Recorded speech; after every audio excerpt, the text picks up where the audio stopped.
नमस्कार दोस्तों। आज के करंट अफेयर में आपका स्वागत है। तो आज के कुछ टॉपिक है। तो सबसे पहले एक टॉपिक है जो हमारे एथिक्स के से संबंधित भी है, जो हमारा पेपर फोर्थ है। इसको नीति शास्त्र भी बोलते हैं। ठीक। इसमें जापान चाहता है कि जापान के युवा ज्यादा से ज्यादा क्या पिए, वाइन पिए। ठीक। ज्यादा से ज्यादा वाइन पिए। तो स्टार्ट करते हैं। सबसे पहले तो जापान क्यों चाहता है, ये न्यूज में क्यों आया। जापान चाहता है कि हमारा जो राजस्व है, संग्रह, वो बढ़े।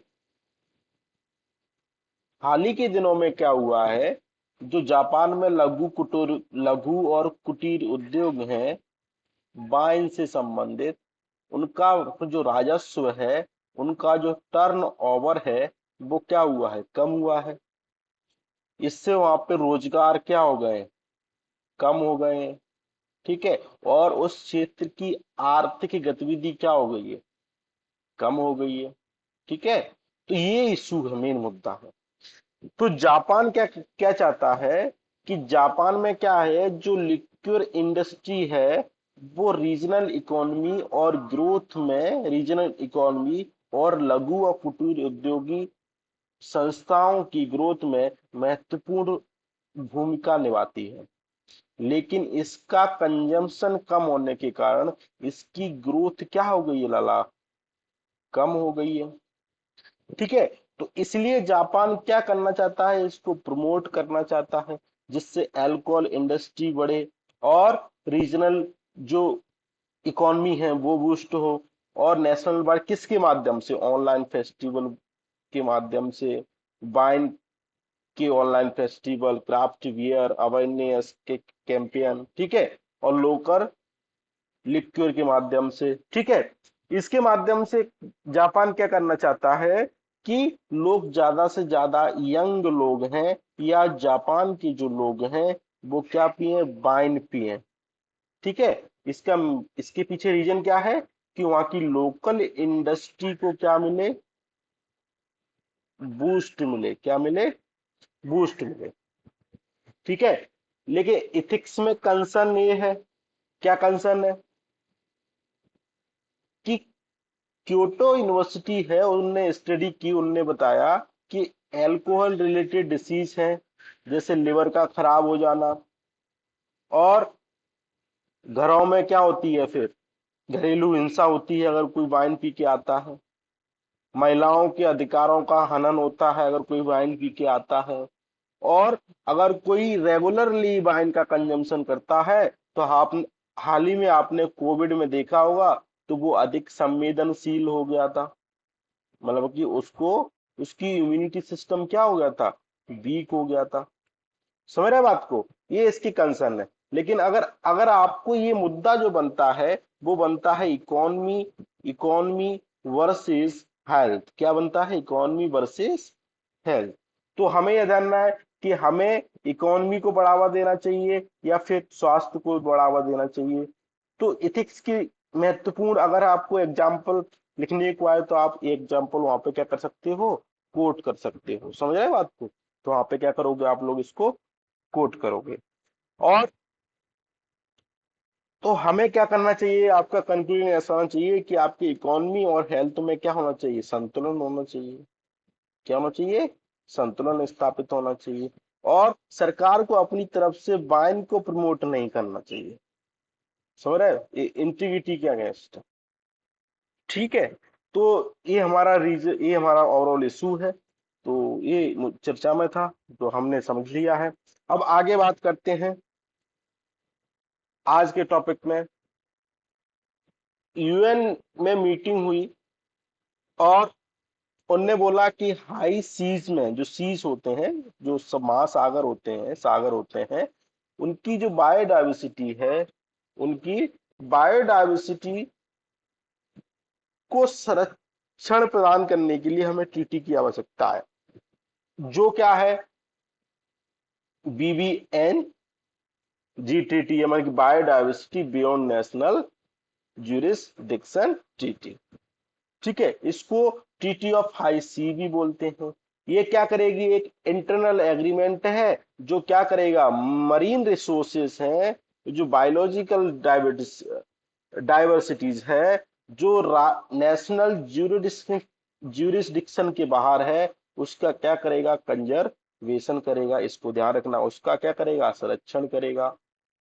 क्या करेगा, संरक्षण करेगा। हाल ही के समय में जो ओशन होते हैं, वहां पे प्लास्टिक पॉल्यूशन बहुत मिलता है और हो रहा है। इससे जो वहां की जो बायोडायवर्सिटी है, कौन है, एल्गी होता है, मरीन स्पीसीज होती हैं, ठीक है, और बहुत फ्लोरा फौना होता है। तो इनको क्या मिलता है, इनको संकट उत्पन्न होता है। इनको संकट उत्पन्न होता है तो बायोडायवर्सिटी का क्या होता है, ह्रास होता है। और बायोडायवर्सिटी का ह्रास होगा तो ग्लोबल वार्मिंग होगी, और ग्लोबल वार्मिंग होगी तो मानव अस्तित्व के लिए क्या होगा, खतरा उत्पन्न होगा। ठीक है, ये लेके कौन आया था, कौन लेके आएगा, अनक्लॉज। अनक्लॉज क्या है, united convention on law of sea, एक यूनाइटेड कन्वेंशन है जो सी पे क्या है, कानून को देखता है। ठीक, ये क्या करेगा, वही चीजें करेगा, बायोडायवर्सिटी संबंधित प्रोटेक्ट मरीन लाइफ को प्रोटेक्ट करेगा, गारंटिंग सेफ एक्सेस करेगा इंटरनेशनल वाटर में। ठीक, और बीबीएनजे जो टीटी है, वो आउटसाइड कंट्री 322 किलोमीटर से क्या करेगी, हमको उनको सुरक्षा प्रदान करेगी। आवश्यकता क्यों थी, क्योंकि मरीन रिसोर्सेज की डिमांड ज्यादा है, मरीन पोल्यूशन फैल रहा है, ग्लोबल वार्मिंग हो रही है, और मरीन स्पीसीज क्या हो रही है, विलुप्त होने की कगार पर जा रही है, तो इसलिए इसकी आवश्यकता थी। ठीक, अब इसके बारे में पढ़ लेते हैं। UN convention on law of sea क्या है। इंडिया इसकी पार्टी ऑलरेडी है, 1982 में अडॉप्ट किया गया था। ठीक, इसके दो इंस्ट्रूमेंट और हैं। पहला तो हमने क्या पढ़ा, बीबी एनजे एक आ गया। अब नया इंस्ट्रूमेंट एक ऑलरेडी 1994 में आया था, क्या, अनक्लोज अनक्लोज का पार्ट जो 11 है, उसके माध्यम से सी को क्या करता है, प्रोटेक्ट करता है। यूएन फिश स्टॉक एग्रीमेंट है जो यही 1995 में देखता है। और थर्ड क्या हो गया, बीबी एनजीओ। तो इन तीनों को आप क्या रखोगे, ध्यान रखोगे। ठीक है, पूछ लेगा आपसे एग्जाम। ठीक है, कौन कौन से, 1994 एग्रीमेंट और implementation of part 11 of unclose.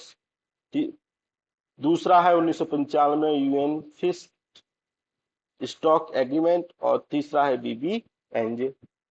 अब UN convention convention on law of sea में कुछ डिफाइन वाटर किया है कि एक टेरिटोरियल सी होता है। टेरिटोरियल सी में क्या होता है, राज्य का संप्रभु क्या होता है, अधिकार होता है। वहां पे सिविल और मिलिट्री वेसल केवल शांति के पर्पज से जा सकते हैं। एक कंटेजियस जोन होता है। कंटेजियस क्या करता है, स्टेट कोई एक्साई कर सकता है, अगर कोई घुसपैठ करता है तो वहां पे एक्साई कर सकता है, युद्ध अभ्यास बोलते हैं यहाँ पे। और एक्सक्लूसिव इकोनॉमिक जोन में क्या होता है, स्टेट क्या कर सकता है, यहाँ पे मरीन रिसोर्सेज को क्या कर सकता है, उनको माइनिंग कर सकता है, अपने लिए यूज कर सकता है। ठीक, और एक होता है हाई सी, ये क्या होता है, स्टेट की कंट्रोल से बाहर होता है। एक इंटरनल बॉर्डर होता है, एक होता है हाई सी होता है। तो यहां तक स्टेट का कंट्रोल होता है, इसके बाद इस पे कंट्रोल नहीं होता है। ठीक है, इसको ध्यान रखना। इसको पूछ सकता है, इसी बार के प्रीलिम्स में आया था यहाँ से क्वेश्चन, तो प्रीलिम्स का क्वेश्चन आप देखना, इस बार का पेपर उठाना और ये डायग्राम देखना, तो आपको क्वेश्चन क्या हो जाएगा, सॉल्व हो जाएगा। ठीक है, अब एक नया अचीवमेंट आया है कि जो 1 lakh ODF open defecation free हो गए हैं, प्लस जो विलेज है अंडर स्वच्छ भारत मिशन ग्रामीण के अंतर्गत। ठीक है, तो इसको देखते हैं। तो स्वच्छ भारत मिशन क्या है, इसके बारे में देखेंगे। इसको इम्प्लीमेंट कौन करता है, department of drinking water and sanitation और स्वच्छ भारत मिशन ग्रामीण। ये फेज 2 में लाया गया था। फेज 1 में क्या किया गया था, 2014 से 19 तक था। इसका मतलब था कि ओपन डिफिकेशन को हम रूरल एरिया से क्या करेंगे, एलिमिनेट करेंगे। ठीक है, लोगों का वृहद स्तर पर उनका व्यवहार परिवर्तन करेंगे, कि लोगों का व्यवहार होता है ना कि बाहर जाना चाहिए, बाहर हमें स्वच्छ हवा मिलती है, तो इस व्यवहार को परिवर्तन करेंगे। लोग टॉयलेट तो बनवा लेते हैं लेकिन टॉयलेट में नहीं जाते, टॉयलेट में ताला लगा देते हैं, और लेकिन जाते कहाँ हैं, बाहर जाते हैं फ्रेश होने के लिए। और हम हाउस होल्ड में क्या करेंगे, टॉयलेट का निर्माण करवाएंगे मासिक स्तर पर। और इम्प्लीमेंटेशन की टेक्निक का क्या करेंगे, मॉनिटरिंग करेंगे। किसका, टॉयलेट कंस्ट्रक्शन और यूजेस का। इसमें क्या हो गया था, हमें क्या करना था, ओडीएफ करना था। क्या करना था, ओडीएफ। ठीक। अब 2019 19 के बाद फेज 2 आया, वो 2021 से 2024-25 तक चला। इसमें बोला गया कि ओडीएफ प्लस करेंगे। तो ओडीएफ में क्या था कि हम टॉयलेट का निर्माण करेंगे और लोग टॉयलेट का क्या करें, यूजेस करें। इसमें ओडीएफ प्लस में क्या है कि सॉलिड एंड लिक्विड वेस्ट का क्या करेंगे, मैनेजमेंट करेंगे। केवल उसका यूज नहीं करें, जो भी टॉयलेट से निकलेगा उसका हम क्या करेंगे, मैनेजमेंट करेंगे, उसका सही ट्रीटमेंट हो। तो इसमें ये किया गया। इसके सिग्निफिकेंस क्या है और इसके लाभ क्या होंगे स्वच्छ भारत, मतलब कोई ग्रामीण में अगर टॉयलेट बन गई और व्यक्ति उसका प्रॉपरली यूज कर रहे हैं, तो उसका लाभ क्या क्या होंगे। लाभ ये होगा कि अगर प्रॉपर टॉयलेट फैसिलिटी होंगी, लोग हाइजीन को मेंटेन करेंगे, कोरोना ऐसी बीमारी हम दूर भगा पाएंगे, और छोटी छोटी डायरिया वगैरह बीमारियां नहीं होंगी, और महिलाओं की सुरक्षा और डिग्निटी बढ़ेगी। सबसे ज्यादा संवेदनशील कौन होता है, महिलाएं होती हैं। और वेस्ट को मैनेजमेंट कर पाएंगे, उसको रिसाइकल कर पाएंगे लोग, व्यक्ति को खाद का निर्माण कर पाएंगे। ठीक। और पब्लिक हेल्थ लिविंग स्टैंडर्ड लोगों का बढ़ेगा। और ये अगर ये सिर्फ चीजें हो गई तो लोगों का स्वास्थ्य सुधरेगा। स्वास्थ्य सुधरेगा तो लोग स्वास्थ्य पे जो संबंधित खर्चे हैं वो कम होंगे तो क्या होगी, मनी सेविंग होगी। उस मनी का उपयोग वो चीज अपने किसी किसी कार के लिए उपयोग कर सकते हैं कि नहीं कर सकते हैं। तो ये सिग्निफिकेंस है, मतलब लाभ है। इसके अलावा आप और भी कर सकते हैं। अब बेसिक डिफरेंस समझ लेते हैं कि ओडीएफ क्या होता है। ओडीएफ में क्या होता है कि हम प्रोवाइड करेंगे टॉयलेट फैसिलिटी सभी के लिए। इसको बड़ी महत्वपूर्ण ढंग से समझना। ओडीएफ प्लस में क्या होता है कि हम क्या करेंगे, sustainability of community and public toilet in addition to ODF. मतलब जितनी भी टॉयलेट है उनको अब साफ सफाई से रखेंगे। ठीक है। और ओडीएफ प्लस प्लस में क्या होगा कि जितना भी फीकल मटेरियल है, जितना भी वेस्टेज स्लज है, उसका सही निपटान करें। क्या करें, निपटान करें। और इसको क्या करें, वेस्ट को मैनेजमेंट करें। इसको जो फीकल मटेरियल है उसका निपटान करें। सॉरी। और और एसबीएम वाटर प्लस में क्या होगा, जो भी मतलब खराब पानी है उसको हम बिना ट्रीटमेंट किए बाहर ना छोड़ें। उसका पहले ग्रे वाटर है, उसको पहले क्या करना है, साफ कर लें। देन आफ्टर दैट हम उसको बाहर क्या करें, रिलीज करें। ये इंडस्ट्री के लिए बहुत इंपॉर्टेंट है। मतलब इंडस्ट्री है, खराब पानी उनने बाहर छोड़ दिया, नहीं ऐसा नहीं होना चाहिए। उसको पहले साफ करो, ट्रीटमेंट प्लांट लगाओ, फिर उसको क्या करो, नदी में छोड़ो। ठीक है, उसका उपयोग कर लो। ठीक है। तो इन बेसिक डिफरेंस को आप समझना। ODF, ODF plus, ODF plus plus और वाटर प्लस का क्या मतलब है। ठीक। अब इस इन डायग्राम से समझ सकते हो आप, ये देखो। ठीक। अब बात करते हैं, रेट हॉल कोल माइनिंग चर्चा में था।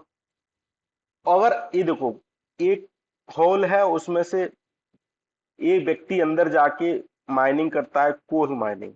ठीक है। तो ये खतरनाक है क्योंकि कोल माइनिंग कर रहा है। दो तरह की कोल माइनिंग, एक तो वर्टिकल होती है ऐसे में, और एक तो हॉरिजेंटल होती है। तो अगर इसमें करता है तो ये तो और भी ज्यादा खतरनाक हो, इसमें करता है तो ये तो खतरनाक है ही। मतलब ऊपर से व्यक्ति कहाँ जाएगा, नीचे जाएगा, वो भी इस तरह के गड्ढे में, और इसमें जाएगा। तो इसमें क्या होता है, व्यक्ति मर भी सकता है, उसे हेल्थ इश्यू भी हो सकते हैं। ठीक है। और ज्यादातर इसमें क्या करते हैं, चिल्ड्रन को लेते हैं, क्योंकि बच्चा छोटा होता है, इसमें आसानी से जा जाता है। ठीक है। तो क्या होता है, उनके अधिकारों का हनन भी होता है। ठीक है। इतना सा यूज, और मोस्टली कहाँ यूज हो जाता है, मेघालय में यूज होता है। कहाँ पे, मेघालय में, क्योंकि वहाँ पे कोल माइन क्या है, थिन है, मतलब पतली है। पतली है तो बड़ा उसमें हम उसको बड़े स्तर पर उसको ऑर्गेनाइज नहीं कर सकते, तो वहां पे मेघालय यूज होता है। अब एनजीटी ने क्या किया था, इसको बैन कर दिया था कि उसको रेट और माइनस को आप वर्कर के लिए मतलब कि चालू नहीं कर सकते, क्योंकि अनसाइंटिफिक है, अवैज्ञानिक है और असुरक्षा है किसके लिए, जो भी काम करते हैं वहां के लिए। लेकिन सुप्रीम कोर्ट ने 2019 में बोला कि कोल माइनिंग को अगर आप कर सकते हो, अगर आप माइन और mineral development and regulation act के तहत अगर काम कर रहे हैं, तो आप इसको रेगुलर कर सकते हैं। इस पे आपका एनजीटी ने जो बैन लगाया है वो लागू नहीं होगा। ठीक है, इसको ध्यान रखना। इसके इम्पैक्ट क्या क्या होते हैं, मान लो कोई रेट और माइनिंग की है, तो उसमें कोई इस टाइप से की, तो यहाँ से कोई ड्रिंकिंग वाटर अंदर आ सकता है तो व्यक्ति मर सकता है। इरिगेशन फैसिलिटी है वो खराब हो सकती है। चाइल्ड की ट्रैफिकिंग हो सकती है, ज्यादातर बच्चे कौन होते हैं, बच्चे यूज होते हैं यहाँ पे। ठीक है, और फ्लड आ सकती है, और जो व्यक्ति यहाँ पे काम करते हैं तो उनको पुनर्वास संबंधी गतिविधियां होती हैं। और क्या होता है, एम्प्लॉयमेंट ऑफ लोकल पीपल मिलेगा यहाँ पे। तो ये सारी बातें हैं, सिर्फ एक मुद्दा था, आप इसको समग्र स्तर पर देख सकते हैं। ठीक, अब जो भी कॉटन कॉटन जो प्रिक्योरमेंट है सरकार का, वो क्या हो गया है, स्लो हो गया है। तो केवल एक न्यूज है, इसके संदर्भ में हम देख सकते हैं कॉटन कैसे उगता है, इसके लिए क्या क्या मतलब की आवश्यकताएं होती है। सबसे पहले टेम्परेचर कितना होना चाहिए, 21 से 30 डिग्री होना चाहिए। वर्षा कितनी होनी चाहिए, 50 से 100 सेंटीमीटर होनी चाहिए। सॉइल कैसी होनी चाहिए, ब्लैक सॉइल होना चाहिए। और ब्लैक सॉइल कहाँ मिलती है, दक्कन ट्रैप में मिलती है, दक्कन प्लेटू में मिलती है, जो महाराष्ट्र, मेघालय और कर्नाटक की ऊपरी साइड मिलता है। सबसे ज्यादा कॉटन कौन प्रोड्यूस करता है, गुजरात, उसके बाद कौन है, महाराष्ट्र, उसके बाद कौन है, तेलंगाना, उसके बाद कौन है, आंध्र प्रदेश, उसके बाद कौन है, राजस्थान। कॉटन के लिए सबसे महत्वपूर्ण बात यह है कि इसको 180 दिन फ्री पाला रहित होना चाहिए। क्या होना चाहिए, जो पाला पड़ता है ना, वो रहित होना चाहिए। आकाश को क्या होना चाहिए, क्लीन होना चाहिए। कैसा होना चाहिए, ये बात इंपॉर्टेंट है, इसको ध्यान रखना। और एक खरीफ क्रॉप है, और भारत में चारों जो वेराइटी है वो उगाता है, इसको ध्यान रखना। कौन से कौन कौन कौन सी वेराइटी है, गॉसिपियम है, अर्बोनियम और हर्बेसियम और हिस्टोम और बर्वेडेंस। तो ये चारों प्रॉपर्टी क्या होता है, भारत में उगाई जाती है। कंस्ट्रेंट क्या क्या है, माने कि क्या क्या बाधाएं हैं। तो जो 65% जो कोटन एरिया है वो रेन फेड हो गया है। क्या हो गया है, रेन फेड हो गया है। कम उत्पादकता है। अब पहले 50 किलोग्राम पर हेक्टेयर होता था, अब कितना हो गया, 400, सॉरी पहले 450 होता था, अब कितना हो गया, 500 हो गया। लेकिन ग्लोबल में कितना है, विश्व में कितना है, 877। तो हमारे यहाँ तो क्या है, कमी है ना, 277 कम है। इसको बढ़ाने की आवश्यकता है 870 के पास। और हाईली यहाँ पे कीटनाशक और बीमारियों संबंधित एरिया है। और कॉटन की प्राइसेस भी क्या है, फ्लक्चुएट होती हैं। और बाजार आधारित अवसंरचना की क्या है, कमी है। सरकार की क्या है, सपोर्ट की कमी है। तो आप ये ध्यान रखना, ठीक है। ये मेंस की दृष्टि से पॉइंट है, तो आप मेंस में आएंगे तो इसको आप लिख सकते हैं। और ये ध्यान रखना, सबसे पहले गुजरात, फिर महाराष्ट्र, फिर तेलंगाना। ठीक है। अब एक 2020 में क्वेश्चन आया था, देखो क्या क्वेश्चन है। The crop is subtropical in nature, माने उष्ण कटिबंधीय में मिलती है।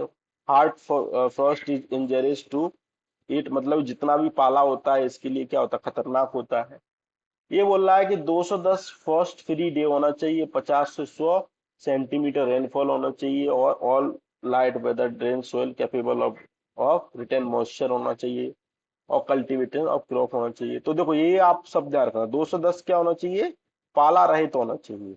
तो देखो इसके लिए जूट के लिए नहीं होता, सुअर के लिए नहीं होता, ठीक नहीं, कभी पढ़ा हमने, कॉटन के लिए होता है। तो आंसर क्या होगा, कॉटन होगा। ठीक है, इसको ध्यान रखना। अभी सरकार ने बोला है कि एंटीवायरल ड्रग हैं उसमें भारत में कोई कमी नहीं है। ठीक। और ऐसे सरकार ने जो आर्गुमेंट दिया है उसको क्या किया है, नकारा है। जो 95% जो पीपुल लिविंग विथ मतलब कि HIV है, वो एंटी रेट्रोवायरल थेरेपी के लिए सेंटर पे उपलब्ध है, इसकी टेंशन लेने की आवश्यकता नहीं है। और ये केवल डाटा है, ध्यान रखना, 23 लाख 48 लाख 2019 में क्या है भारत में। तो ये तो इंपोर्टेंट डाटा है, इसको ध्यान रखना। HIV के बारे में पढ़ते हैं। HIV क्या है? एक HIV human immuno deficiency virus है। ये पर्सन की इम्यून सिस्टम को क्या करता है, कम कर देता है, और जितनी भी महत्वपूर्ण सेल होती हैं जो जो इससे लड़ती हैं उसको क्या कर देता है, डिस्ट्रॉय कर देता है। तो व्यक्ति की क्या होती है, इम्यून क्षमता, जो प्रतिरोधक क्षमता है, वो क्या हो जाती है, कम हो जाती है। ठीक है। और इसके लिए अभी तक कोई ड्रग नहीं है, लेकिन इसको कंट्रोल कुछ दवाइयों की सहायता से क्या कर सकते हैं, कंट्रोल कर सकते हैं। क्या कर सकते हैं बेटा, कंट्रोल कर सकते हैं। ठीक है, इसको कंट्रोल कर सकते हैं। अगर HIV को कंट्रोल नहीं किया गया, नहीं ट्रीट किया गया, तो एड्स में कन्वर्ट हो जाता है। ठीक। और जो ARV है, एंटी, ये वाली क्या कहते हैं, एंटी रेट्रोवायरल थेरेपी, ये क्या करती है, जो वायरस होता है उसको क्या कर देती है, उसको सप्रेस कर देती है। ठीक है। जैसे हम कोविड के संदर्भ में देख रहे थे, कुछ दवाइयां, उसको ट्रीटमेंट नहीं था, लेकिन कुछ दवाइयां ऐसी थी, उनकी जो शक्ति है, उनकी पावर है, उस वायरस की क्या कर देती थी, इसको कमजोर कर देती थी। और वो इस हिसाब से वो क्या हो जाता, धीरे धीरे सही हो जाता था। तो ये हमारे लिए महत्वपूर्ण है। ठीक है। सरकार ने क्या क्या इनिशिएटिव लिए हैं?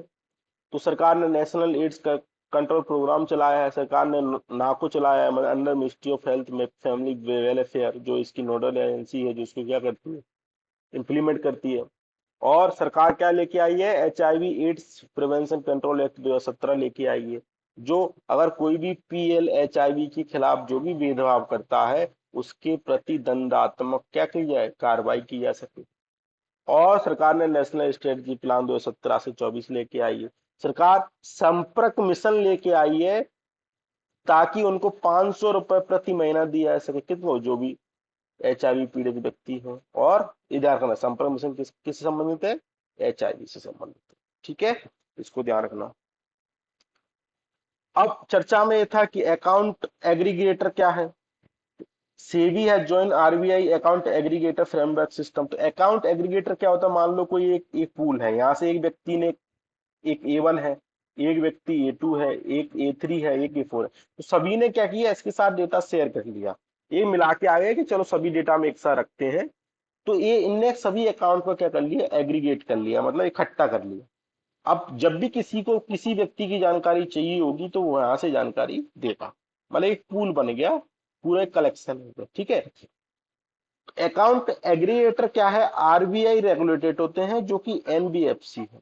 ठीक है। अब कमेंट करके ये बताना कि NBFC किस समिति के आधार पर लाए गए थे। ठीक है। जो कि डिजिटली आधारित होते हैं, शेयर इंफॉर्मेशन को क्या करते हैं, शेयर करते हैं, बस इतना सा आवश्यकता है। ठीक है। फंक्शनली लिटरेट डिस्ट्रिक्ट का मतलब है कि आप आसानी से क्या हो, कुछ आसानी से पढ़ सको, लिख सको, और अपना नाम लिख सको। तो मध्य प्रदेश में एक मंडला डिस्ट्रिक्ट है, वो क्या होगा, फंक्शनली लिटरेट डिस्ट्रिक्ट बन गया है। ठीक है, तो इसको ध्यान रखना। अब प्रधानमंत्री मत्स्य संपदा योजना न्यूज में थी, तो ये क्या है देख लेते हैं।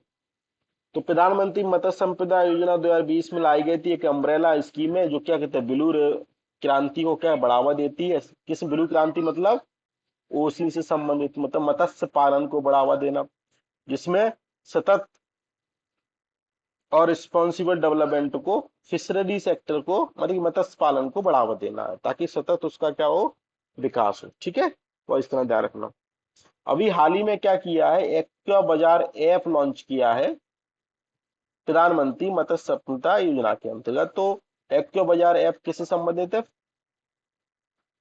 मछली पालन से संबंधित है। ठीक है, तो इसको ध्यान रखना।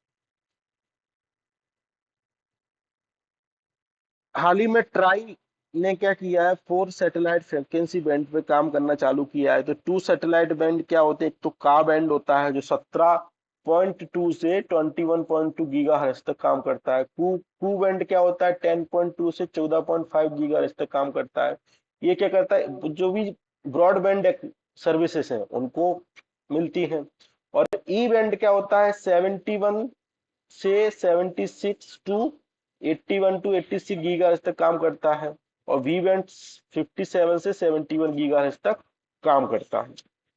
ई बैंड सरकार ने हाल ही में लॉन्च किया है। ये किसको प्रमोट करेगा, जो 5G सर्विसेज हैं उसको क्या करेगा, प्रमोट करेगा। क्या करेगा, प्रमोट करेगा। ठीक है।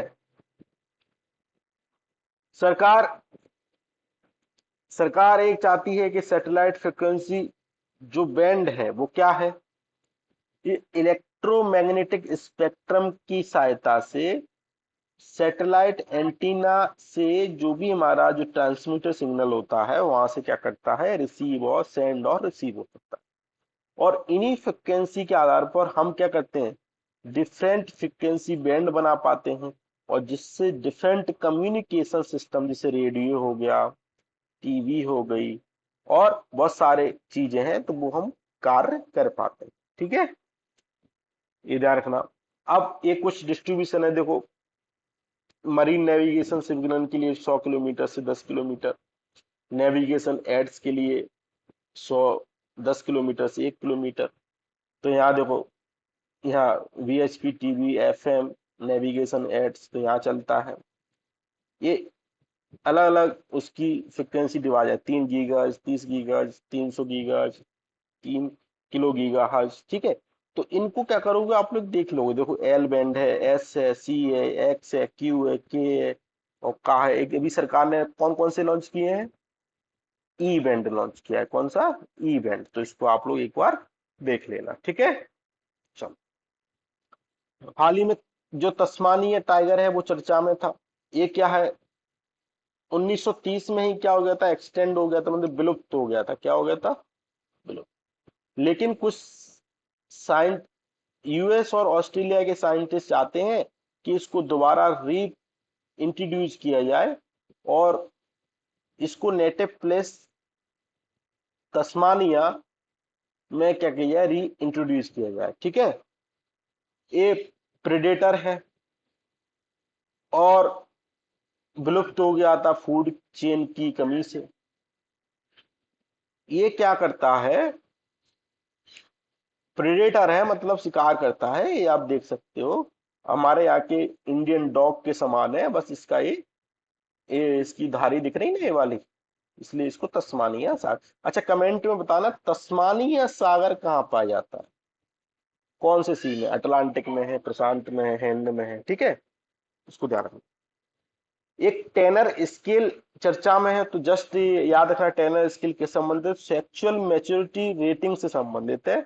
Is to skill to document and track to develop the sequence of secondary sex characteristics of children during puberty. ठीक है, तो इसको ध्यान रखना, किसके लिए, सेक्सुअल मैच्योरिटी रेट के लिए, मतलब कोई अगर कब मैच्योर होता है तो उसके संबंध में एक टेनर स्केल है। एक सॉवरेन गोल्ड बोल्ड स्कीम चालू की गई थी, कौन, आरबीआई ने, कब, 2015 में। मतलब कि भारतीय समाज में क्या है, सोने पहनने का, महिलाएं सोना ज्यादा पहनती हैं, तो हमें क्या करना पड़ता है, विदेशों से सोना एक्सपोर्ट करना पड़ता है, सॉरी निर्यात, सॉरी आयात करना पड़ता है। और उस आयात के बदले भारत की मुद्रा कहाँ जाती है, विदेश में जाती है। तो बहुत बड़ा सरकार का खर्च होता है। अब सरकार चाहती है कि अब इसको डिजिटली रूप से क्या करो, आप लोग खरीदो बाहर से, ताकि क्या हो जाए, आयात कम हो, सरकार का पैसा बच जाए, मतलब कि वित्तीय से सेविंग हो जाए। तो इसको गवर्नमेंट ऑफ इंडिया